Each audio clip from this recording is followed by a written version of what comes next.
안녕하세요. 신바람 국어교실의 신바람입니다. 자, 오늘 배울 교재는 꿈틀 문학비책 제5단원의 34번째 소단원 이태준의 복덕방을 배우는 시간을 갖도록 하겠습니다. 우리 교재 224쪽이고요. 오늘도 열심히 공부해 주시길 부탁드리면서 그럼 바로 수업을 시작하도록 하겠습니다.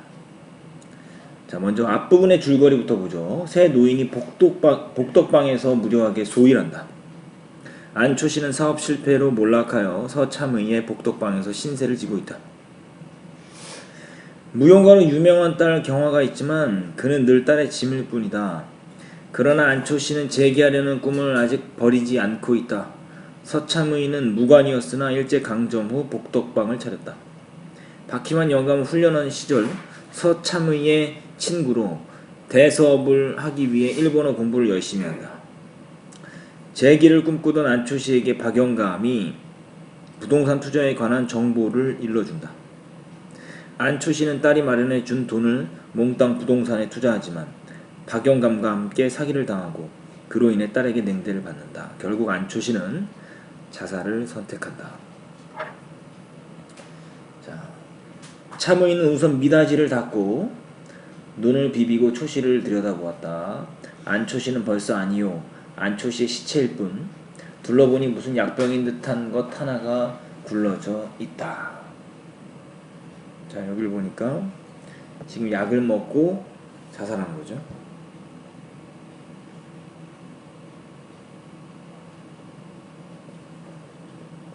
약을 먹고 자살한 거죠.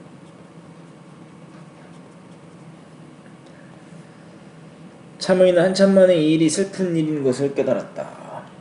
그러니까 자살한 것을 현실로 받아들인 거예요. 자, 안초씨가 뭐를 했냐? 자살을 했고요. 이를 목격한 서참의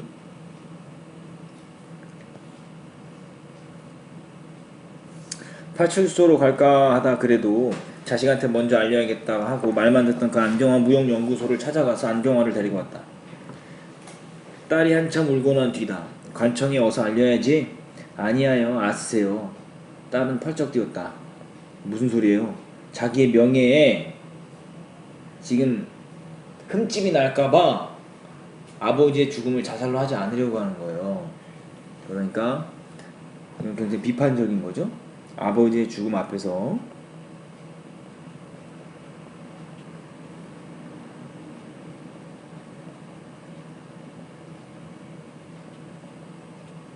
다른 사람의 시선을 걱정하는 모습.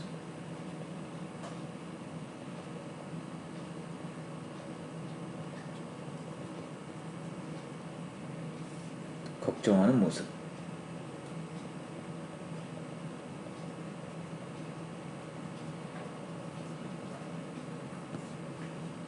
아스라니, 그만두라니 이런 뜻이에요.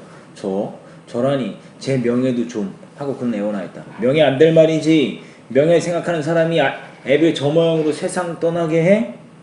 자, 이렇게 이야기하는 서참의의 태도는 뭐냐면요, 아버지에 대해서 냉정한 태도를 보여준 안경화를 꾸짖고 있는 거예요.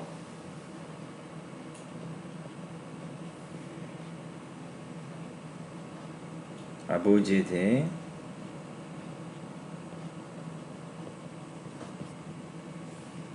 냉정한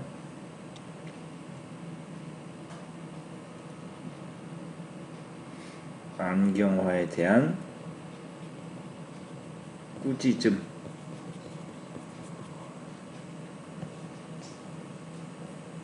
안경화는 엎드려 다시 울었다.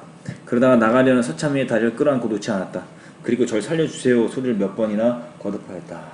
절 살려줘라 이 소리는 뭡니까? 사회적 위치가 흠집 날까봐 사회적 명예를 중시하는 안경화의 이기적인 모습이죠. 사회적 위치를 중시하는 안경화의 이기적인 모습.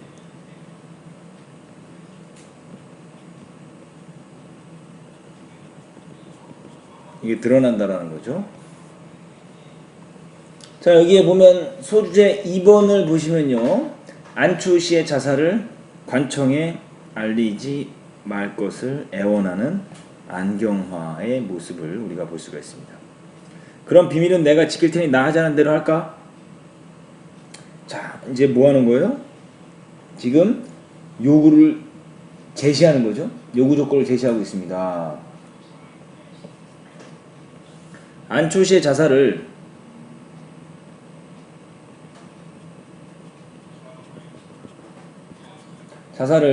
비밀로 하는 대신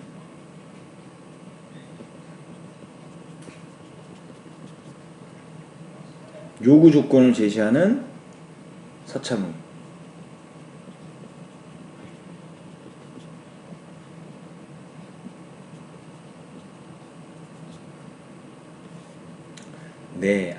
네. 서참의는 다시 앉았다. 부친 위에 보험 든 거 있지? 네, 간이 보험이야요. 무슨 보험이든 얼마나 타게 된 후 480원요. 부친을 위해 들었으니 부친을 위해 다 써야지? 그럼요. 에헴, 기억.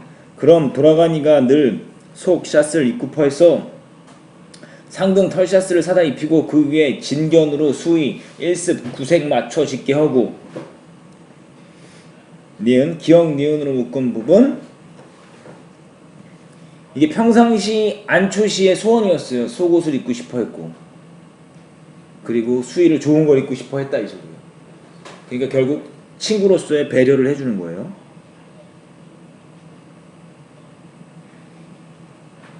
배려. 선산이 있나 묻힐 때가 웬걸요 없어요. 그럼 공동묘지라도 특등지로 널찍하게 사고 장례식을 장하게 해야 말이지 초라하게 해버리면 내가 그저 안 있을게야. 알아들어? 네 하고 안경하는 그지 핸드백을 열고 눈물 젖은 얼굴을 닦았다.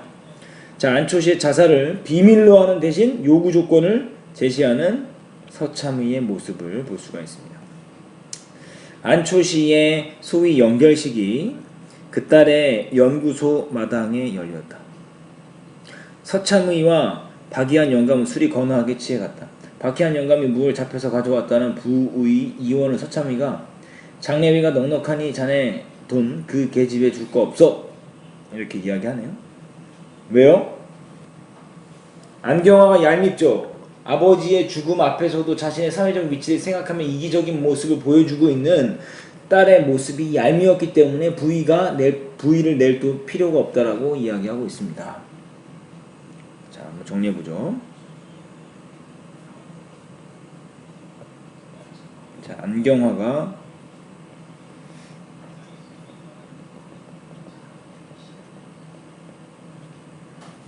얄미웠기 때문에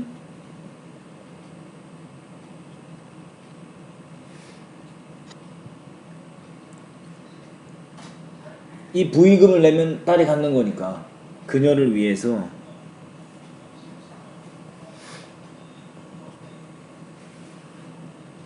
부의를 낼 필요가 없다고 말한다.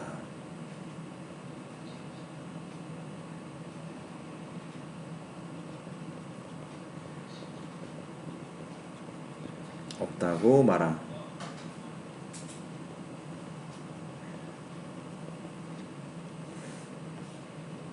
하고 우선 술집에 들러 거나하게 곱빼기들을 한 것이다. 연결 식장에서는 제법 반반한 조객들이 모여들었다. 예복을 차리고 온 사람도 두어디 있었다. 모두 기억 고인을 알아온 것이 아니오 무용과 안경화를 보러 온 사람들에 같았던 니은.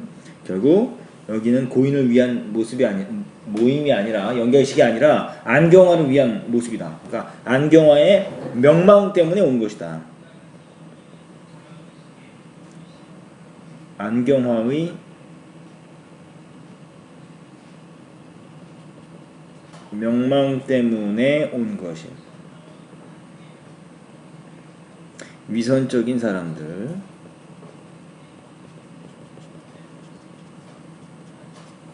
자, 안초시의 연결식과 조객들의 모습을 살펴봤습니다. 자, 계속 가보죠. 얼굴이 시뻘건 서참의도 한마디 없을 수 없다는 듯이 났었다. 향을 한 웅큼이나 집어넣어 연기가 시커멓게 올려 솟더니 불이 일어났다. 후후 불어 불을 끄고 수염을 한번 쓰다듬고 절을 했다. 그리고 다시 햄 하더니 조사를 하였다. 나 서참의일세 알겠나? 흥, 자네 참 호살세 호사야. 잘 죽었느니 자네 살았으면 이만 호살 해보겠나? 밑줄 쳐져 있는 기억은 뭘 의미하는 겁니까? 죽어서야 지금 좋은 대접을 받는 거죠. 죽어서야 좋은 대접을 받는 상황에 대한 한탄이에요. 죽어서야 좋은 대접을 받는 상황에 대한 한탄.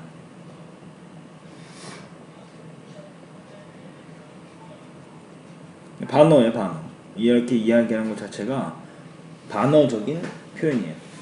저 이제는 안경다리 고칠 걱정도 없고, 안경다리를 고쳤다. 안경이 고장났는데 안경다리 고칠 돈이 없어서 맨날 걱정했는데 그런 가난한 삶을 의미하는 겁니다. 아무튼지 다음 페이지 가시죠.